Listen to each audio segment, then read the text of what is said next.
Action Marlon, good evening. Good evening man sa tanan mga nagapalamati sa mga gabi. Action Marlon, nang daw medyo sorry lagi daw di mayong quality sa nga sa tingog mo. Hindi ko maklaro mayo. Sige, i-check tabi Action na Oliver. Do pigaw ko no sulod ta. Action Oliver. Pigaw ko no sulod ta. Sabong sir, okay na. Hello.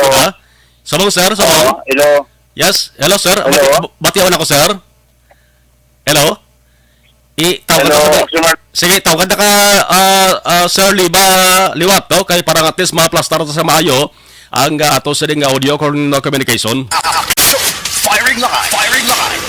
Medyo pigaw ang aton kuno hina guro ang sulod sang audio ta sa communication ni Police Major John G. Liba. Pero ari gitawagan ta Liwat para nga at least tayo malaunta kung anong status sang sa ring reklamo maka-action, no? Nga traffic enforcer. Balikan tarabi si Major Liba sa sarigid nga mga tirion. No? Gin pabati ko to, langkoy, ang medyo malawig-lawig mga 4 minutos.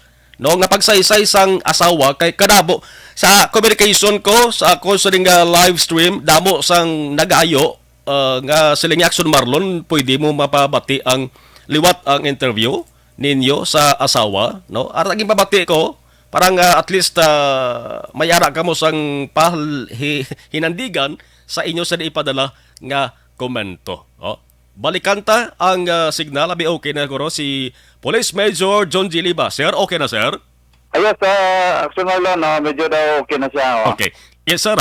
Thank you sa time kita kag sa paghulat. Sigurado sir ti nakalabot na nila sa igtulapangod mo ining video nga ti subong amat-amat nga naga viral isa sang inyo enforcer nakalalis sa asawa sang POJ driver kay na interview live sa Action Radio Bacolod ang mismo asawa nga nagpost sang video. Unahan ko lang sir, confirm ko lang kung sino gid ang ngalan sang saring ginatumod na nga traffic enforcer sir. Hindi ko nalipat ko sa iya first name, pero Chris or Aragon. Yes, correct na nga, sir. Amo nang mention mga sang asawa kay ina, Chris Aragon. Chris Aragon. Yes, tama mo na. Okay. Ang first name niya daw, hindi ko binanumayo na nalipat lang ko. Sige. Ako, sinsage daw. Okay, but ano ni sa newly hired o kon enforcer na ni sa kadaan sang time sang Leonardia administration? Besa record. Actually, Action Marlon nang kuha na siya, no? Na-retain na siya kay bali regular na siyang enforcer or ang yan nga item is traffic aid 1. Okay. Traffic. So na-retain siya, no? Daanan na siya. Okay. So madugay-dugay ng serbisyo niya bilang traffic enforcer. Ano karon son ang tikang nga ginahimo sang bitaw bagod ti viral ni subong ang video? Actually, no, Sumarlo, nang wala man ta kakabaton sa formal nga complaint, no? Only nga dagin publicize sa Facebook, no? Mm-hmm. So, hindi pa man na-basis, no? But with regards sa video, nakita taman nga daw may violation sa regarding sa actuation sa enforcer. Okay. So, initially, ang akon na action taken, no, upon preset kagina sa ngaga, call ko yung attention, dala ko sa opisina din, kuha ko yung side, explain ta sa in writing. Mm-hmm. At the same time, i-relieve ko sa dayon sa iyang post dito sa Ramos. And then yung pagitaan ko sa medyo layo nga mga balikan ta si Major Liba sa rigad nga mga talion na dulang sa ring signal, no? So pagitaan na isang iban nga lugar nga ma-assignan sa iluhan ini aran na si Police Major Liba. Sir, ara ka na sir? Yes. So gin-transfer na sa iban nga lugar, sir? Gin-transfer na siya bilang initial na action para ma-isolate dito sa area, at least hindi sa makita or magdumtanay sila sa aton nga kalalis, no? So ang lugar nga sa iluhan mo so iya ang dalan nga why ginagyan sa ruta sa Anton River. Yes, correct.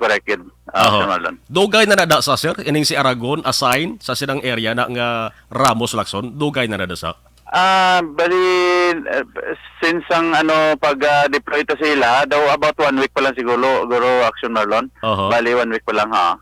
Oho. So anong advice mo sa mag-asawa na sir? Pwede sila maka-file formal complaint dira sa imo sinatalatapan or nanong plastada siniman? Well, aton gani nga since nakuha ko ng side sa aton sa enforcer, Oho. nag-reach out ko na sa ila kagina. Actually, nag-atik sanay kami sina nga gusto man nila sila man ang nag-open nga gusto man nila magkipag pungko sa akon para mabatian ko man ang ilang side, which very welcome gay ginambala ko sila nga anytime dahil dapat kagina galing naging agaw mo sila siguro sa biyahe, so gin-prefer nila nga buwas sa aga alas 9, so makita na pa kami na buwas sa alas 9. Kay kuha ko man gusto ko gin mabatian na personally sa ilang side, and then after makuha ko sila, gusto ko sila pa tubangon para at least i-confirm both sides kung ano gid ang really nga natabo. Oho. So kaida ini sang aga na tabo insige dagin patuwag mong enforcer. Ano sir so para mga punto agin say-saya sa imo? Actually, kahapon na siya Action Marlon na tabo, mga 3 o'clock sa hapon. Kaya haponan ni isang enforcer. Uh-huh. Then, na-publicize lang siguro, or post lang siguro sa aton nga victim or complainant na isang aga na lang. So, that's why mga 9 o'clock na ako na balaan through Facebook. Oho. Kag anong ang pagpapagya? iyang side Okay. according sa iyang statement man sa yaman niya sa depensa, which namati ko na sang paresayon ni sang babae. Oho. Do okay man do maamo bat ang iya naman nga side kung pamatian tati may sa rason niya nga ti may violation gid man ang ang sa jeep, which again sa way niya kay ang supposedly nga mag left turn siya sa north pa going north drive siya going Riverside from halin siya sa north. Ang lane niya nga punduan nag-stop pag-stop daw, so pag-stop niya kay ika-third siya nga sa lakyan sa likod, nag-attempt siya nagkawas siya. So since nga nag-stop ang left turn, pero sige pa yapon green ang sa center o sa diretso nga road. So nag-right turn siya, nag-agaw siya dito sa space. Now since nga diretso na ang mga sa likod diyan nabara. Nabara, so mo na nga ginapon sinaan daw reklamo. So since adidis lang nga daw sang enforcer nagatindog sa corner sa right side, so ginpalapitan sila kag gin-confront nga mo na dito ka dapat sa So amo to nga nagledesay sila, then later na medyo ginpadiretso na lang kay ti iya na sa ang iya gin parkingan or ginpunduan is for diretso. So nagdiretso siya, nagliso naman sa sel sa punta sa tabok, and then nagdiyot man pa going back sa ruta sang North Drive kay masaka isa sa pa-shopping mo. So amo na according sa iya to ito man na ginapatihan immediately kay iti gusto taman ma-confirm that's why gani nga medyo mayo man tay kay nag-contact man na sa ato ng ang couple nga gusto man nila mag-meet up sa Bosaga so that batian kong ila both sides. So, kung pabatian naton ang panasayon sa imo sang sa enforcer ni may violation nga na-committer ang driver, waya naging isyuhan sang sang ticket? That's why gani isa nakagin sa dayon gin sukot. Since nga there is violation may aragi dyan, kung tulukon mo traffic violation. That's why ginpangita ko sa gin pamangkot nga wala niya ginisyuhan. It so happen galing nga wala sa kuno sang issue. That's according to his statement. Which nag-wonder ko kay since ang Sunday Saturday nga nag-orientation ko sa ila. After orientation, nag-conduct magita sang orientation on how to issue or magamit ng citation. At the same time, ginpa nagtaganto sila mga isa-isa sa ila, body. So ang isa ka body like sa ila nga kaso sa ila, dalawa sila. Ang isa lang ang in-issuean. So nag-wonder ko kanina nga wala sila na issuean. So accordingly, ang balya naman, wala sa kuno time nga magkuha. Which medyo ako sa I do not know kung granted na rason. Aha. So po, amo na ang mga violation, amo na ang doktrina sa ila sang during sa Aha. Kag ini sila sir nga mga traffic enforcers anti sila gin pang-assign sa mga dalan. Sigurado ko nga dalon na sila sa orientation, seminars kag training. Yes, actually po isang start na naton sang deployment ng one pa, no. Most of them wala pa naka-orient kay siling bago sila. Aha. So amo lang to Action Marlon na nag-initiate kita. That was Saturday. Nag-initiate lang gid ko nga i-orient sila by batch. So first batch in the morning kag second batch in the afternoon. Aha. So ang gintudlo ala to nag-orient ang mga basic lang. Number 1 dira ang courtesya. Correct. Ang attitude, ang behavior, ang conduct mo during ara ka sa post. So you have to bisan ano pa na ka mo kainit or ano man na ka arrogant tao, dapat i-deal mo lang siya yapon into courtesy para kung dahil ikaw yung daog da. So amo na aton doctrine, then plus pa da gitudloan ta sila dayon sa mga proper actuation, proper how to direct ang traffic. So mo na siya Sir, balikan ko lang kay damo sa pabangkot diyo. Di ini sa ilong area. Kanina I think di sa ilot sa portion ng Lizares, Libertad.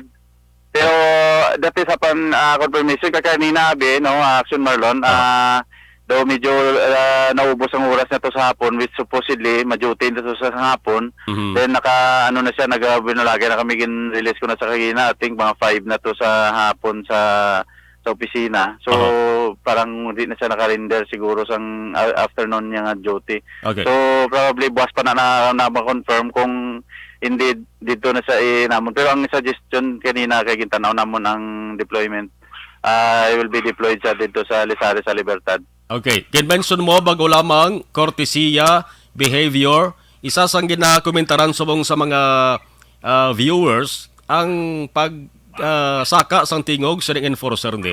Based sa pagistorya mo sa iya, nga naglabos punto nga nagsaka tingog sa ni Siraw?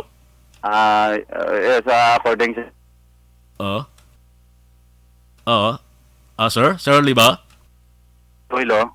Sige sir, go ahead. Baligi na sang pagistorya ko siya sang first namon pag-confront daw first malang namon nga nag-confront tanay ka nag-istranay kami. Nabatian ko ang daw sa gali maghambal Action Marlon daw medyo taas ton ang iyang tingog.